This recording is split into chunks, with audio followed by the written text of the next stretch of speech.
Moi, je pose des questions à Deniles. Problème na yo ezalaka nini na Mai Kalambai. Na mona mutu koyina mutu te lo lenge na yo ndengo zo yina apôtre Mai Kalambai Deniles. Deniles, tu osais le côté, tu n'es osais insecte. Oh, bah quoi écraser dans mon main autant. Mon frère, tu te trompes.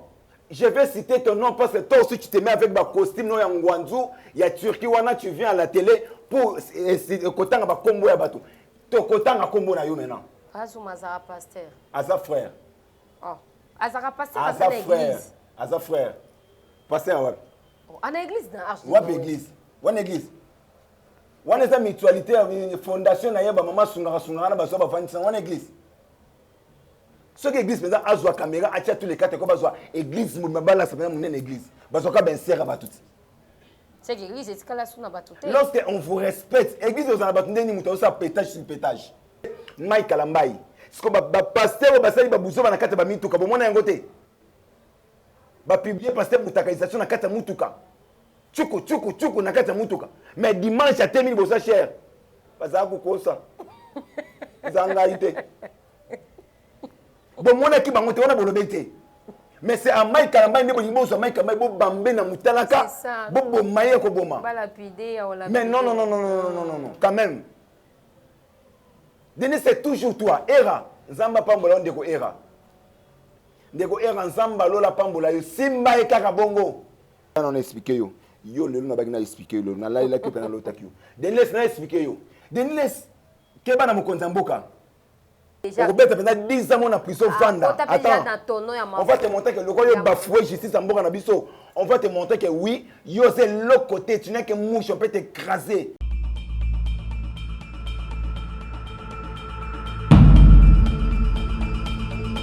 Mais maman, Aïda, au cours de l'instant du Vélodrome, aux autres qui me poto yangoyo. Na yepona yamba Yesu ne kulusu. Ah, tozana mobange ya événement munene ya campagne d'évangélisation et kulusu version 2022.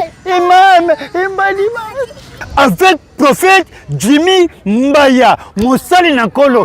L'homme de Dieu, ngana ozanga te. Stan Vélodrome na kitambo ekoyinda. Digalwe. Mais ngala ila kuti vide bwepwani. Oyeba ki date te. Tunanga date za nini? Date za nini? Vendredi le 15, si dimanche 17 avril na 15h. Nazanga jamais. Aïda. Papa Midele. Pona bato bayebite. Pona bato bayebite. Eza place kobunga te. Maman, papa, jeune fille, jeune garçon, le 15 avril. Si 17 avril, yako luka de France. Attends, tiki na kupolele, muyibi ya koyiba te, pa mukona ope muyibi ye moko pe. Akozala wa. Eza na terrain Vélodrome, moto nyonso ayebi ke kitambo terrain Vélodrome, yako luka libiko na yo. Biso tuto kutana. Awa, délivrance ya fina biso. Papa Videle. Aïda. Papa prophète côté ya. Musique ozala ke. Musique. Oui. Ema musique. Lormbongo, José Nzita, Moïse Matuta. Retuta biso louange. Michel Bakenda. Michel Bakenda. Nayebi kitambo azosala louange. Prophète, azopesa. Prophète. Anga ye. Itala kobonga mutu. Batu bazanga te. Anga vile loin. Ngana yile mukolango tokozala. Ebongo yi. Ayona.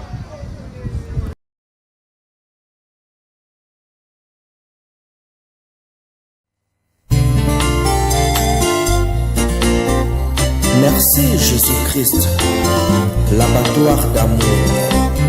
Vraiment kondima kozoka pota pour la vie à moto. Ezara sauvé, eza pambate. Nazala mbongo te, oya kosomba vie. Mbongo koto ya kosombela kalipa eza pasi. Mbongo ya kobandaka kofuta pona masumu na ngai. Alingaki ozwa ngo wabe.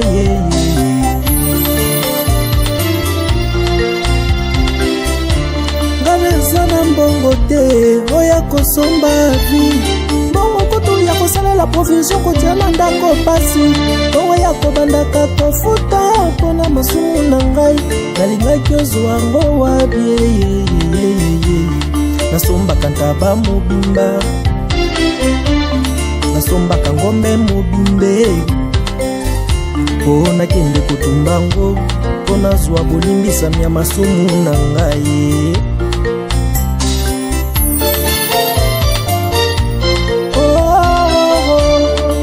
mpona masumu na ngai nda yokufaki mpo nazwa bolimbisami nda yokufaki merci mpona bolamu yosaleli. Car c'est toi notre consolateur, car c'est toi notre libérateur.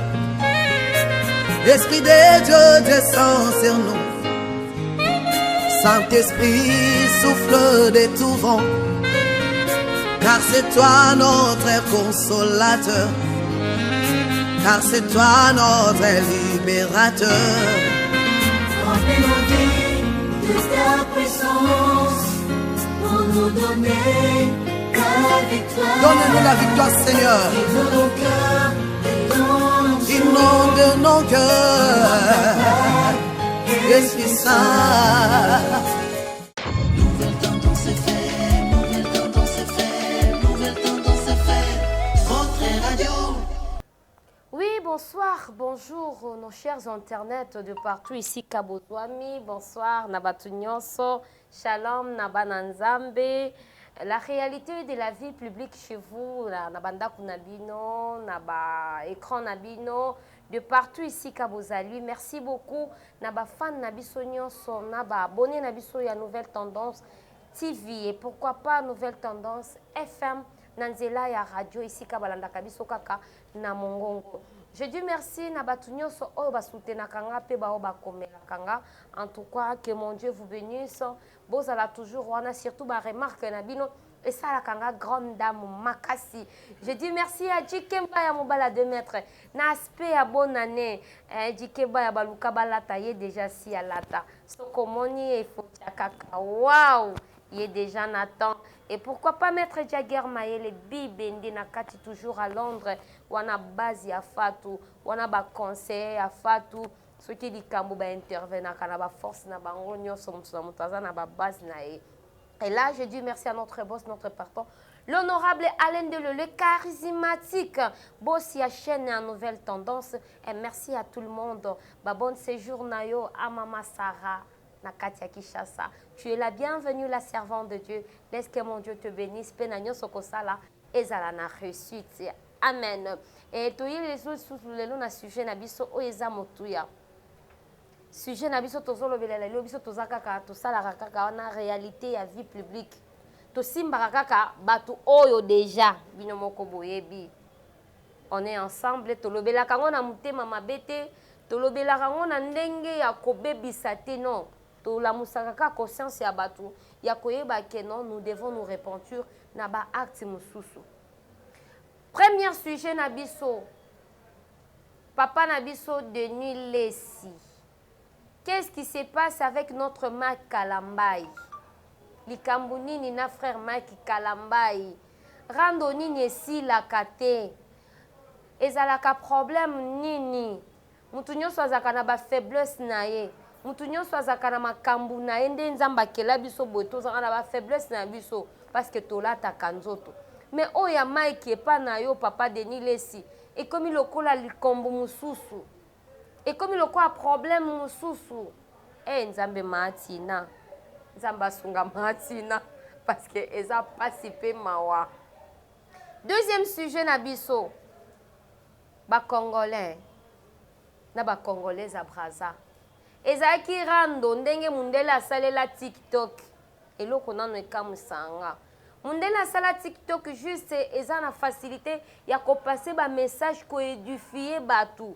Na lolenge nyonso na ba conseil de sens ya évangélisation. Mais biso batu mwindu. Tozui TikTok to komisi en place ya ba jeton. Vraiment. Et comme eloko ya jeton. Et comme eloko ya kopesa na barando. Et comme eloko ya alobaki na TikTok nga pena répondre et vraiment toza vraiment ba nègre. Toza vraiment ba tumwindo. TikTok ils ont facilité bato kopesa message et oyoki moi conseil moi boye sali au bien mundela sala on a sens wana ya on a lobara mundela za cousin ya nzambe direct biso tozaka ba parenté pona nini façon ya ko réfléchir ezaka na moi lenteur on dirait tozala moi virus moko boye na mutu et bimisi koswana to banda kofinga ba congolais ya Brazzaville ya Brazzaville pe afingi biso ya Kinshasa awa de Komirando ce n'est pas bien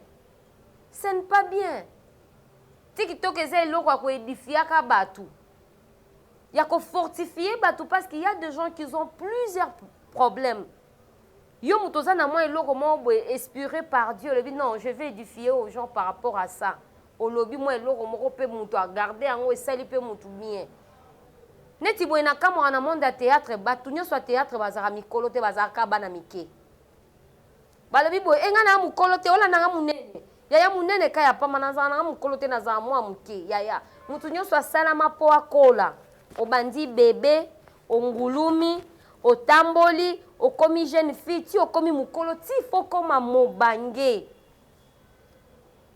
sko biso tolingaka te bayebi soki okoli osiliki nanga mukolo akebenga nga mukolo ngane nani aza mukolo mais il faut kola te oh eza logique soko lingo yeba ki bompaka na tala jeune fille na yo so lingo yeba ki bompaka na tala grand garçon na yo on comprendre que on doit vieillir eza eloko nga na linga ya koyebisa bato na TikTok il faut qu'on dimaka ki mukolo eza logique merci beaucoup je ne suis pas seule nazana papa Zuma to bana nanu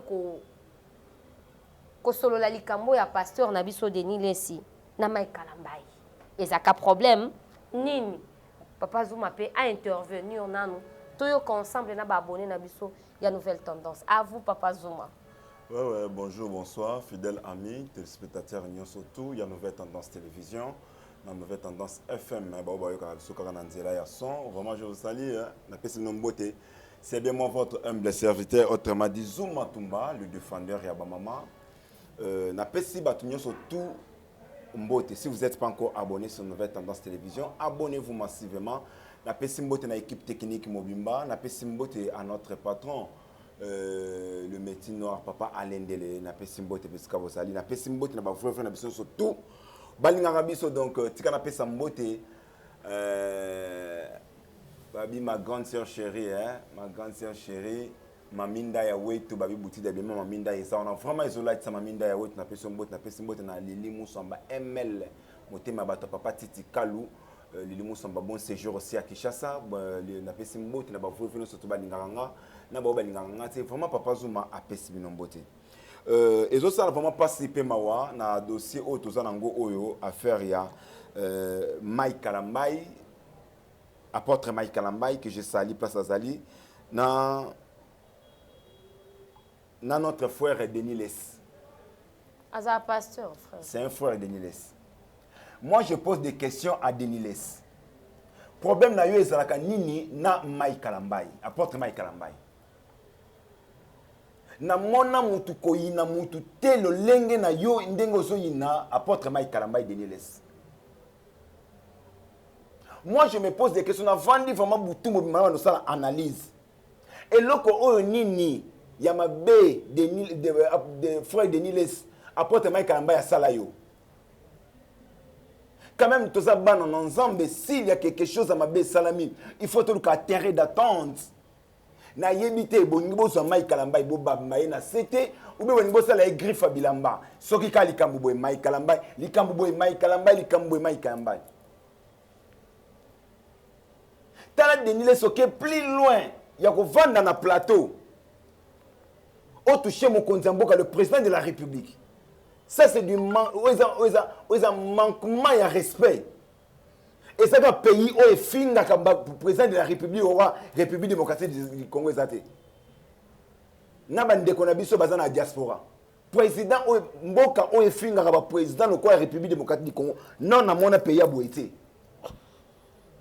Denis Les. Toi tu te mets à la télé pour le bana Mike Kalambai. Tala Mike Oyo. Mike Penza. Et au Kangisangai, point ni poko tina bigo fachi. Tu peux continuer à la maison, hey, papa. Tu osais le côté, tu n'es osé insectes. Oh, bah, quoi écraser dans mon main autant. N'a pas un exemple de Niles. Mon frère, tu te trompes. Est-ce que oui, c'est pour la première fois dans le monde immobilier, dire qu'il y a président de la République. Nan ne salama te na monde. Dire cap, moi si on kutana dire cap ya président directement kutana président bala moko. Dire cap de président de la République, papa na biso Vital Kamerhe que je sali. Azana diplomatie makasi na mboka oyo. Ayebi politique, ayebi kati comme mba ya pays. Mais papa na biso Vital Kamerhe, ba tiaye liboso justice et akenda prison. Malgré ba kiteye, mais a beti prison. Siko boni yo de Niles. Ozata maman Olivité, Ozata sénateur Kabila T, Ozata premier ministre T, Ozata prophète mo Yalokuta. Dossier na yokutu na prison, dossier na yo na boloko et c'est là non té. C'est le moment lorsque tu commences à taquiner le président de la République, tant que bako simba yo, les gens vont commencer à dire ah moi ni fatit, moi ni kena, moi ni nani. Pourquoi tu as un respect à l'autorité en boka na bisoté? Makambo oyo sala pasteur apôtre Mike Kalambai. Ozui moi si apôtre Mike Kalambai. Si ceux qui va publier nani Peniel et ça pour na yo. Ceux qui va misa mutakalisation à Peniel et ça pour na yo Deniles. Je vais citer ton nom parce que toi aussi tu te mets avec ba costume no ya Ngwanzu, ya Turquie wana tu viens à la télé pour kotanga ba kombo ya bato. To kotanga kombo na yo maintenant. Azuma za pasteur. Aza frère. Oh. Azara pasteur Aza à frère. l'église. Aza frère. Pasteur ouais. En église dans arche. Wap église. Wan église. Wan esa mutualité fondation na yeba mama sungara na baso ba fanisa wan église. Ce que église maintenant azwa caméra atia tous les quatre ko bazwa église mu mabala sa mu nene église. Baso ka ben sera ba tout. C'est l'église est kala suna batute. Lorsque on vous respecte, église aux abatunde ni muto sa pétage sur pétage. Tel le président de la République a bimi na TV pendant le baké oui. Naïveté sur votre comprendre discours ya président de la République. Président le Baraboui. Mboka o eza ya kufa eloko oyiba ezate. Na contenu o nini au président de la République a le discours wana. Mais Denis ne se passe à la télé pour nous dire oui, au moins le président de la République a ça du pétage. Donc toi tu te manques de président de la République. Toi tu penses que oui, toi on peut pas te toucher Denis. Ozoma na Mike Ambai que oui, ngai kashoni na kotité. Ngai kashoni no ko bank sangai demi na betango. Donc yo somo na pa que oui, yo penza yo somo na que oui, toi tu avais des galons. Toi, tu te fais que oui, ça va galon. Mon frère, tu te trompes. Mais alors, si tu as dit babolo ronyoso, na oba dindisa ya tono ya mai, ya moto, ya ngopo sona e beba. Et bon, bati ba dinso na tono mai ya moto ezo ka nelongi. Et bon na maboko ezo atepwani. Lokuta, et ça ba mbina ba mofota ba no chabatu na à l'époque. Lokuta. Donc Mike Kamba ya sala onini. Yo ozu Peniel, kozwa Peniel. Avant de commander de ça Peniel, oye awa. On comprend que même ça mon konzambo katali loko sali. Nana 3 messages. Il y a président de la République, na pona mboka, na pona cabinet président. So na beska 3 messages na mboka bongi. Toi tu pensais que oui, na message bon le président yamba ko na cabinet. Le ko président yamba ki yote. Ndesa le mutema ki fianfita. Bako yamba yote de Nilis na bureau. Bako yamba yote na cabinet président de la République parce que yo za mutapétage. Non na mona mutu mutema mabe. O mutu ko de Nilis. So ba pese poison na masasi. Atira Mike abeta Mike Kambai. A bete pa tirer poison. Vérité nini? Vérité nini mutanzo un soi-disant prophète. Il se met à la télé pour nous dire oui, coucher avec une femme na ni c'est ça normal. Wana quel genre de prophète? Dans ça parmi les prophètes ba étoile. Aza parmi les faux prophètes ya mboka na biso République démocratique du Congo. Répentez-vous. Au monde. Lorsque tu te mets à la télé, vraiment pour obanda kozwa batu, obanda mona batu donc ba costume no Ngwanzu na ba Turquie wana so latiango alomati. To yebi ba pasteur ba tinda yo alimité. O ba to pesa yo mbongo to yebi. Mais cette fois-ci le col a touché le président de la République. C'est par là maintenant mon frère je te dis, Mama Tina kanga mobali na yo. Mama Tina kanga mboya mobali na yo. C'est le moment où on est mobile na zo fond la porte ya kufa na ye yango yo. On doit avoir du respect na ba konzamboka, ba autorité mboka bazo mériter respect. C'est ça. Il ne faut pas toucher mutu nyonso tout. Okomi ko simba bisimba simba. apôtre Mike Kalamba ya sala yo nini? C'est pour la première fois dans la République démocratique du Congo, on a pasteur ou bien apôtre ya munene asali bêtise mo ba fan tsenase. Andimi pe ba fan tsenase. Les vidéos ba mon vidéo à apôtre Mike Kalamba. C'est un exemple à suivre malgré erreur na yenyo surtout. Aujourd'hui, vous tous, vous êtes en train d'accuser Mike Kalamba. Ce que le pasteur va bouger dans la carte de Mituka. Vous avez un côté. Va publier pasteur Moutakalisation dans la carte de Mituka. Tchoukou dans la carte de Mituka. Mais dimanche, à termine, vous êtes cher. Parce que vous avez ça. Vous avez engagé. Bon, mon équipe a monté, on a bolobé. Mais c'est à Mike Kalamba, il y a Mike Kalamba, il Bambé na Moutalaka, Bobo Maye Koboma. Mais non, quand même. Denis, c'est toujours toi. Era, Zamba Pambola, Ndeko Era. Ndeko Era, Zamba Lola Pambola, Simba et Karabongo. Non, il faut que Bomamoto. Non, Papa Zuma. Oyebi, Ayoki Moutema Pastan Era, Simi Matina. Nanima Simba Momosi Nangate, Nanima Simba Momosi Nangate, Ayoki Moutema Passi, Yoti aussi Peniel. Les lots qui yo kabona Martina Deniles. Passé Sonia Yazu Martina. Abandi ko salisse makambu oyo salisse Peniel. Toi tu vas aimer ça. Vraiment. Peniel c'est une forme légitime ya muto Kalamba. Pelikolo na senango azana bana. Azana bana, c'est ça. Ceux qui les lots Peniel azaki mutakaliser et ça pona Deniles. Ba mauvais conseil na ye. Ce que le quoi ba mutakaliser Deniles na nani Peniel. Au moins, tu as mutakaliser Peniel, maman mutakaliser n'est pas bimé. Ouais, ça va bien Tokokani. On habite Tokokani. En regardant Peniel na moi na yote. Vraiment. Peniel na moi na Deniles. Peniel na moi na Deniles. Pasteur au fond Peniel te va bien. Era na kotake otina suka, baton sur bazana mitakala boza ba matière mitakala de ya era botine langa. Ça c'est un prophète. Pas Denis Obunga Mabe. Ça vraiment c'est un prophète. Ce qui va pengwa bongo penza, pengwa Mabe. Ndeko na yo tangwa sali Mabe. Oui, Mike Kalamba, apôtre Mike Kalamba sali Mabe. Oui, on accepte. Yemo ko andimi il a demandé pardon. Pe andimi ko vanda na se. C'est pour la première fois dans on a leki na zoté apôtre vanda sa zolela. Il pleure pourquoi? Parce que aso reconnaître que oui na sali Mabe, na zoki simité mabana na Nzambe, na vanda na se. Na République démocratique gonani. To bana limité mobimba. Peut-être ça m'a limité na fana danser. Mais frère on peut faire danser. Na fana danser. Frère ba mutakalizaka awa banda kolela awa oya mudai. Ibo ya fana danser nini? Ya pasteur. Kasazaka chantre zaka kitunga moko wana. Non, apôtre Mike Kalamba za niveau mona na garçon no somana. Apôtre Mike Kalamba. Non, non, que ba onyo so ba yemba. Ya niveau na te koyemba te apôtre Mike Kalamba za ba bonsa rebelle. Comme même na niveau garçon na te kizengi wana. Au moins, les gens comme ça, ils sont rebelles des fois TV. Pas c'est bien, ils pousser na Deniles. Nga na zoto noka question, Mike Kalamba ya sala yo nini? Ozo commencer na niveau oyo. Ce qui va ça na rando mo allo papa Denis za muto a vérité. Ce qui ça na rando mo boy wana abimisa ngwa beta ngwa. Obi na zo ba pela ba to ebele ba ndeko na biso de soir zo papa suma mais au juste Deniles na Mike Kalamba. Problème ngo eza nini? Aussi non moi si muto détruire rien na ba vidéo ya mutakalisation. Il faut attendre un souci à bana. Il faut attendre un souci à bana wana. Oyo kata bana tala papa. Ozo tanda moi sinon mutalaka. Kobuka na te. Bible lobi. Tout pays ici bas. Tout ces pays ici bas. Obomi na mbeli, ba oboma na mbeli. Ozo mon. Ozo mon na te vozo ba. Batambo bogi ba vidéo ya mitakala yokanda zoba. Ezango mitakala na ngaya kala. Tala devga mutu Pour mon que oui, ngana yebisa ba konzi mboka, nazo yebisa ba pasteur. Boka nga Deniles bocha ba chaîne bo meme na téléma. Autorité mo mboka bimaki ya bandika. Odo misa tout ya bandika wao. Batu ba yebiye. Tango ba moni que oui, azo créer tout le makasa mboka ba mimaki na téléma ba ke tale mutu. Ba yo comprendre que oui, waza vraiment un problème mutu. Pe ba traiter qui a de lois ngidi. Fanda kimia. Ozo mateka fanda kimia. Eza idée mo se avec Deniles. C'est ça. Hein? Et donc, Matsinga m'a fait des accords qui nous touchaient, président de la République.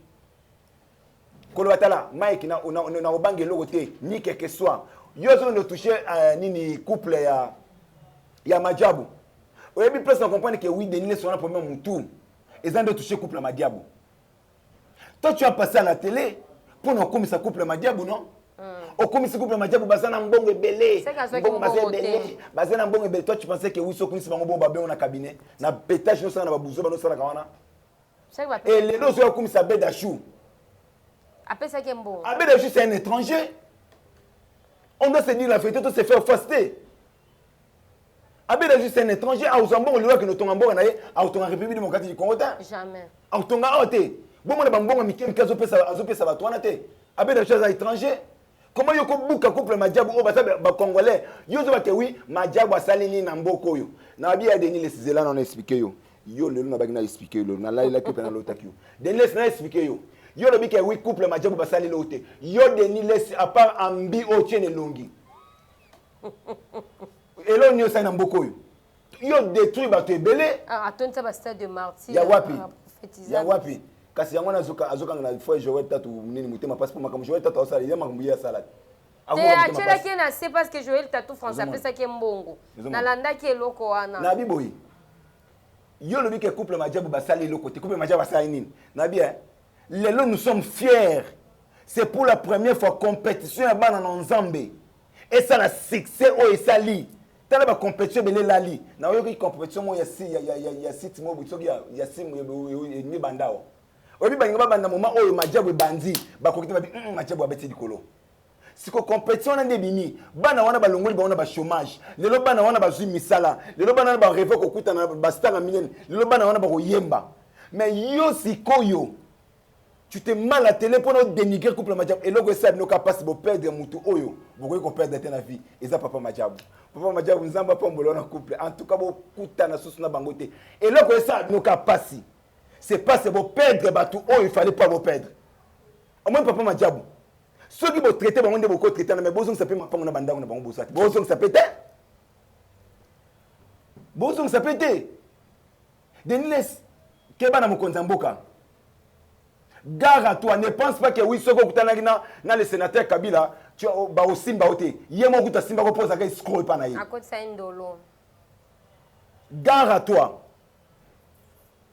keba na komba Mike yo sozo continue na komba Mike to même on a juste total au quoi est-ce qu'on dit bossa justice le quoi dit que oui na ko bangue le côté justice mo mboko ko isangate on va te montrer que oui justice yo zo ninga au moins pamba wana o ba fo justice mboka na biso et ça justice o ko isaki caméra o za na diplomate makasi ya mboka o ya ko ya ba konzebele o ba lekio na niveau oza et le côté de Niles dans cet pays tu n'es qu'un mouche oza fourmi on peut écraser dans la ministre otanga tu l'as assez pardon tu l'as canacé parce que aza quand même mutumoro bachela na se te tira pas de yé mo kazo mi tira na se te bachela na se il y a déjà ça un problème aza l'homme de pétage donc sa tête là déjà pété ça va péter maintenant en prison non assis à côté déjà on va peut-être maintenant 10 ans en prison fanda attends on va te montrer que le roi yo bafoué justice en mboka na biso on va te montrer que oui yo c'est l'autre côté tu n'es que mouche on peut t'écraser na minute otanga papa Zuma tranquillise toi na moni tension vraiment za likolo to tchele na c'est to comprendre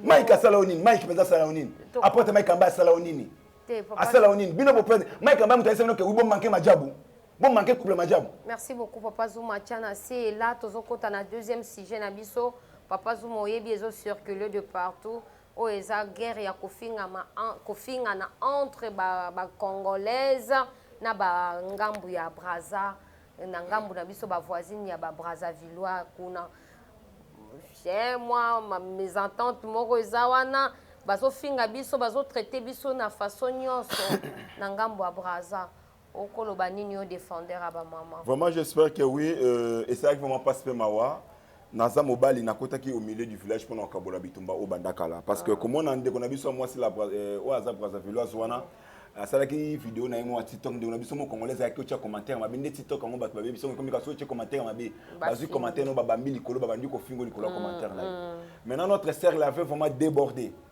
il avait mal parlé oya ko lobake oui RDC monaka Brazza poto mais fina biso ya RDC batantina biso RDC na obaza na poto obaza na Kinshasa ba no sa kindumba na Brazza biso ba garçon ya RDC to no sala ki mwana venir na poto et na Brazza na tie mboko yo o mboka nyinyo nzambalola mbokele nyonso yo eza biso mokonde tozoluka ba étranger ba banda ko finga biso parce que soki totie matin midi soir en internet banani ba finga na makasi biso ba congolais ya République démocratique du Congo ce que tant biso moto so finga na déjà au moins fa mezi boza placement au fait mezi bo bunda mingi bo pesa munguna facilité ça ya kota notre sœur elle a utilisé ba insulte car objet to finga naga et ça otali mwasi munena lati pe maputa alati pop ma telemi libosa te ya TV pour finga ka bato ya mama na yo ya papa na yo et na mwana nini na mituna ka question est-ce bozala ba cité bozala ba belle famille parce que ce que tali bato ba finga mi bazo cracher na mabe makasi ce sont des femmes. Shalom, c'est Papa Moïse prophète. Na ye kopé sabino message lelo pour ba oyo bazala ba blocage, ba limitation, ba mari de nuit, ba esprit de mort, ba maladie oyo et si la kate. Mais mingi nazana besoin ya ba oyo ba tambola partout. Oyo ba luka ba délivrance, oyo ba mata kutu ba avion pour la luka ba délivrance et simbate. Nazana besoin na bino boya pobo bika po ite ngonga na bino ekoki. Awa ba bengango terminus awa ndezali sika ba démonios surtout ba sukaka moto moko na ya ate azwa délivrance ka bikate na ne salamate bango nyonso surtout babika avant kutu boya bo fukama bo senga Saint Esprit ala kisabino soki Papa Moïse azali ya ye ou bien ya yete ako répondre bino tout de suite bokota na YouTube bobeta Papa Moïse prophète TV. Beaucoup de monde a témoignage à belé oyo babika déjà oyo basala. Na kumisi nzambe ya ozana na kumisi nzamba Papa Moïse kwa biki singa na malade estomac. Na banda ko souffrir mingi na estomac. Ezaki soke kanginga na zo lala te ezo sala pasi tina mukongo moto ezo bimangai. Kolia mate sou pasi babilo msu kolia ngo très difficile. Depuis Papa Moïse abondela pona ngai na zo kimia. Nzamba Papa Moïse asalinga minene abiki singa na estomac na melagalisu pantomete na boaka ba pantomete. Merci Jésus nzamba pambola Papa Moïse. Azozela bino nyonso tout na moto. Et ça otali mwasi munena lati pe maputa alati pop ma telemi libosa te ya TV pour finga ka bato ya mama na yo ya papa na yo et na mwana nini na mituna ka question est-ce bozala ba cité bozala ba belle famille. Parce que ce que tali bato ba finga mi bazo cracher na mabe makasi ce sont des femmes. Alors les longs moi c'est ba valeur na été qui bon moi c'est ça. Moi c'est ngailo na baki le linge sale c'est l'avant-famille. République démocratique du Congo na République ya nani pardon na Congo Brazzaville tout ça est loko moko. Aujourd'hui je suis fier au moins mon président s'assoit hier président Félix Tshisekedi Akekuna. Ça dit tobo mamoto wana et quoi déclencher guerre mususu o e ko ça ma belle lobby. O c'est très important. Moi biso bandeko ya diaspora et biso bandeko ba journaliste. Ceux qui te montrent ba makambu ya bolé deux pays zo s'enfronter lo ni photo ko tani to ko ta au milieu du village to mamoto. Na ko senga ba mama youtubeur nyonso tout ya poto. Je vous respecte beaucoup, je vous love. On vous aime beaucoup. Vraiment on vous aime beaucoup. Tobo mamoto wana. Parce que ndeko wana ndeko mwasi a évité que oui ma finga et là ça m'a dit la RDC pour pays au Afrique où ça là que oui ben cité ça là et ça République démocratique du Congo aux hommes et ça République démocratique du Congo ce qu'on dessert wana ma finga zuka na 3 jours entre ce qui ngaye na lekali buna sema motito ya bolimbisanga na bosa na ndé pays ko finga siko et ça biloko ko tolérer c'est ça aux hommes parce que nous sommes na ya tata na ezokota na ya mama na ezokota to e ba valeur na biso to e ba valeur na biso biso mo tozo bomana lelo au mona ndeko na biso congolais ake obwaka ngunda place ozoboka la ngunda eza congolais ou des congolaises mo fandi wana mais azo compliquer muninga na epozo mukanda te mais ce que pas malien pour que pas gabonais au festé muninga na zo mukanda aux hommes Osoma muninga so bokongo na ese yo pe amaka mbo banese ya lokuta mais facilité ndeko na yo za document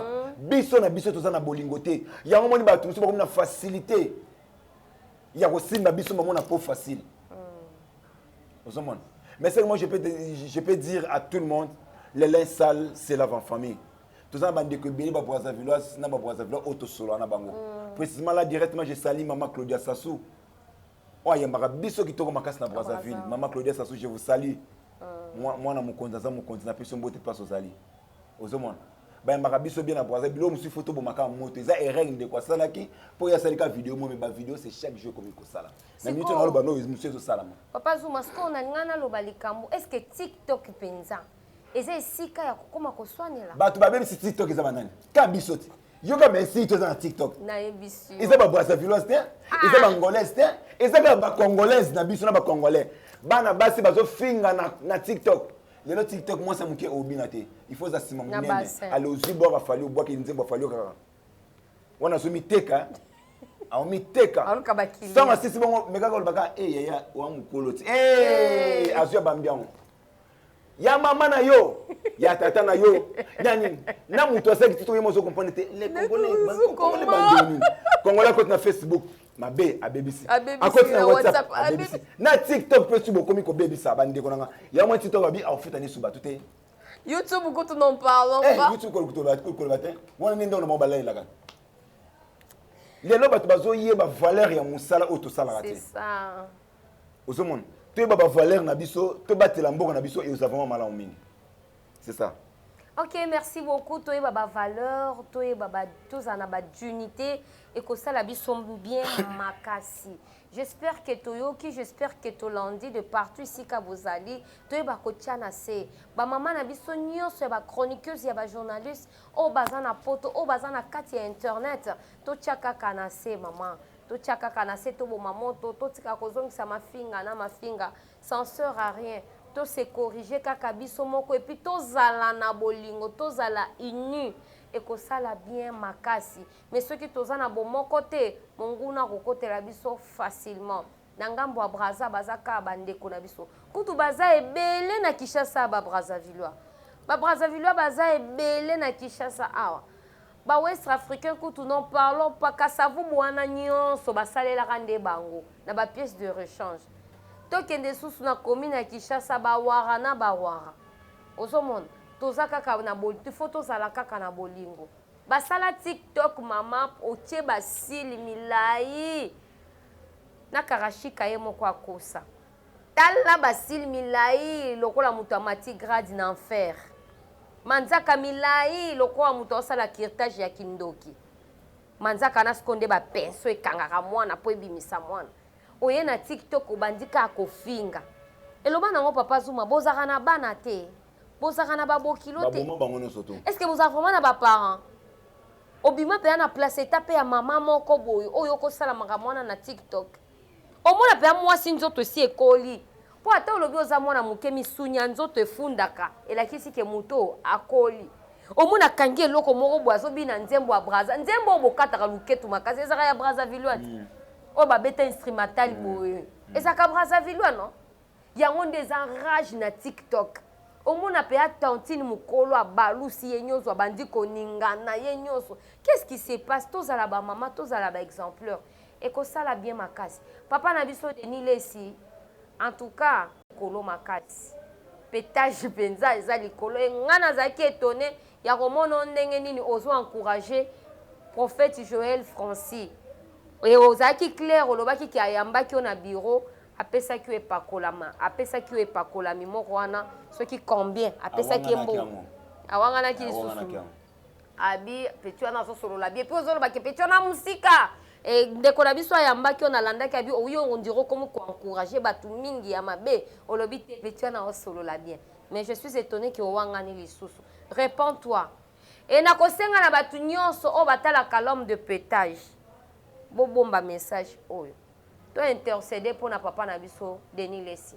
bino bato alongolaka bino ba stress na poto bino bato bo sekaka bo sepelaka eza na bato mususu elo na ngena loba na bombi intercédons pour notre pasteur Denis Lesi soko lingaka e le belanzambe liloba moko par rapport ya ndenga zalaka na ndenga koma lelo boyebisa nzambe liloba moka c'est très important parce que c'est Dieu qui nous a créé Papa Zuma nzamba kela biso nyonso toyeba ko se soutenir toyebisa nzambe liloba moko pona ndeko na biso Denis Lesi nde Papa Zuma lingi koloba et bon retour à notre apôtre Mike Kalambai. En tout cas mon frère courage te kolobaka courage on ne peut pas te lapider toko lapide ote parce que mutu nyonso aza na ba faiblesse na ye, mutu nyonso aza na ba botaou na ye to lo bango na lingala. Prie encore, s'approcher les sous liboso à trône en Nzambe et Dieu va faire toujours quelque chose. Peut-être miso biso tozo talela yo, yango nde Nzamba zo kalikilele yo te. Nzamba za na lolenge mususu amona na kabiso ata na kati ya faiblesse, Nzamba zo mono toujours makasi. Alors approche-toi encore dans la présence de Dieu. Merci pour la silence na yo au répondant te au lobaka elo côté, ozaka toujours na silence. Yango nde zo sala en force. Papa Zouma, mot de la fin par rapport à Michel Lelo. Mot de la fin, c'est vraiment na mokonzi mboka président de la République, na gouvernement Mobimba. Le pays ne marche pas. Le pays va mal. Lelo écolo, il y a semoul et comme il a 4000 francs, 4 c'est 2000 francs. Nzambe. Carburant kolobate, tozo souffrir. Vraiment tozo nyo comment. Mokonzi mboka bota non problème oyo. Premier mandat tu comprends qui? Parce que deuxième mandat tu comprends les sous.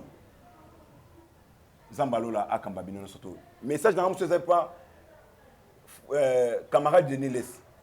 Camarade de Niles, tika kombo ya Mike Kalambai.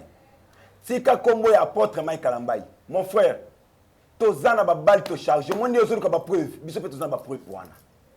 Tozana ngo awa wana ba poche na biso. Au moins téléphone nga. Au moins téléphone nga ya ba matière na yo. Na pekisi yo tika apôtre Mike Kalambai na kimia. Bino bato ne se tout besoin qu'ils apportent Mike Kalambai. Asalifiant. Bino ba mabe o bino bosala. To tchango na teva. Bato baba, waouh, na yo. So ya apporte Mike Kalambai bo so ebo tien na croix. Bato mi tuka bomona bango te. Elia na lela wat. Bolo bani.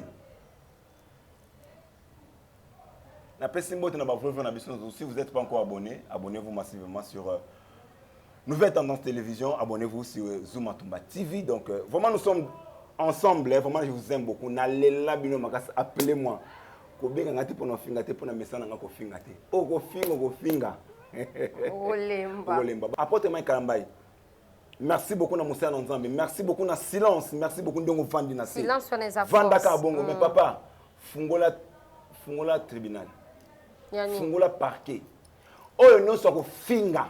Papa, moi quand ba lokota ba journaliste, ba lokota ka bongo. Zamba pambola yo. Te koloba bongo te. Zamba pambolo papa, ba lokota ka bongo. Te silence le kinyonso. Silence le kinyonso. Mais yemo go Nzambe tango yaki na ndako tata na ya kutaki ba commission ngo ndasaki ni. Tu interpréteras ndé ma vie. Merci beaucoup. OK. Bye bye. Merci beaucoup. Et là, nous sommes à la fin de notre mission. Merci beaucoup parce que vous étiez là nombreuses, nombreux, en train de nous suivre. Et pourquoi pas votre commentaire et ça, biso bien makasi. Et bah soutien à bino na ba appel la mino au sala toujours kitoko. Intercédons toujours pour notre pays, prier pour na Congo. En tout cas, nzamba kota likambu ya mboka na biso parce que nyo se komi moto na moto. Carburant kotoyo, ba transport komi pasi, surtout biso ba to ba moto awa na ebisa bino, c'est la mort. Nzamba soutenir biso parce que nzamba la na Congo. Il est le Dieu de la RDC. Il est le Dieu des Congo. Nzamba telema kota likambu ya mboka na biso parce que nyo sezo komakaka compliqué. Merci beaucoup. Ma foi, pardon, réel pardon. Nako si saboité, ça n'appelle ça un grand médecin en mboka na biso mbote. Docteur Jeff de Teta, don de Dieu. Osaka ya Nzambe. Silence na oisalanga kitoko makasi. Na pesio mbote pas ozali na libota mobimba. Ibelobi apambola ma ou azo pambola batonga pe na pambolio au nom du Seigneur Jésus-Christ. Merci beaucoup. Là, nous sommes à la fin. Quant à moi, Fatou, je vous dis ciao et à la prochaine. Ya sika na Kinshasa boye tikala kozala te makelele tata lopango esili Toronto City à Maluku bana RDC congolais opportunité ya sika mona mboka pe sibiso avec $4000 ya pamba koma tata lopango to mama lopango avec le $4000 okoki kosomba cash ou soit par tranche et salami ndenge nini obanina avance $2000 et le 2000 qui reste au Kofuta yango par tranche 500 P Okomi Kolo Lopango. Toronto City et Sika Moko très kitoko. Parcelle cadastrée, urbanisée, avec beaucoup d'espace, nyonso tu okoluka okokuta yango. Mais narata, terrain de vente sur vente sur un site accessible, urbanisé, cadastré, plat, désherbé, avec espace de jeu, espace vert, magasin, marché, peignon surtout pembeni. Eza lisolo te, tala peyoka. Alors, tu as une concession, Toronto City. Tu as une commune à Maluku, dans la ville province de Kinshasa, dans la République démocratique du Congo. Et une concession Toronto City. Et après avoir fait la petite surtout, il y a immobilier, foncier et tout. Là, il y a géo, localisation, tout pour que tu peux pouvoir la situation. Concession est bandit et si vous avez ma borne Oyo, à 2 entrées, raccourci à Makolo, na entrée Oyo, il y a Mutuka. Donc, raccourci à Makolo, c'est-à-dire à 15 minutes, vous êtes déjà dans Makada. Oya Moulaï, c'est juste pour dévier, pour que les affiliables de ce ça. Dans la situation, surtout, nous avons les avenues, les grandes avenues de 8 mètres et des directions plutôt de 8 mètres et les avenues de 7 mètres. Alors que la parcelle dans Zali, il y a 20 mètres sur 20 ou bien 400 mètres carrés. Voilà. Du fait que nous sommes juste à l'entrée, nous sommes National Cameraman pour que tu visites nous surtout. La réalité, vous voyez, les bornes sont là, les bornes cadastrales, et puis tu peux visiter nous surtout. Parce que c'est quelque chose à Moulaï. C'est quelque chose à Mounen est tellement facile. Komi Tata Lopango, Tona Komi Mama Lopango. Yoka pour tout contact. Je précise bien. Contact Yapoto Ezali.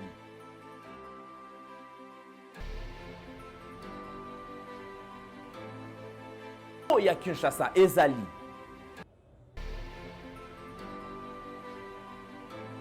Mbongo ya muke avec $4000 au komi Tata Lopango. To Mama Lopango. Makelele ya Bayer. Bayo.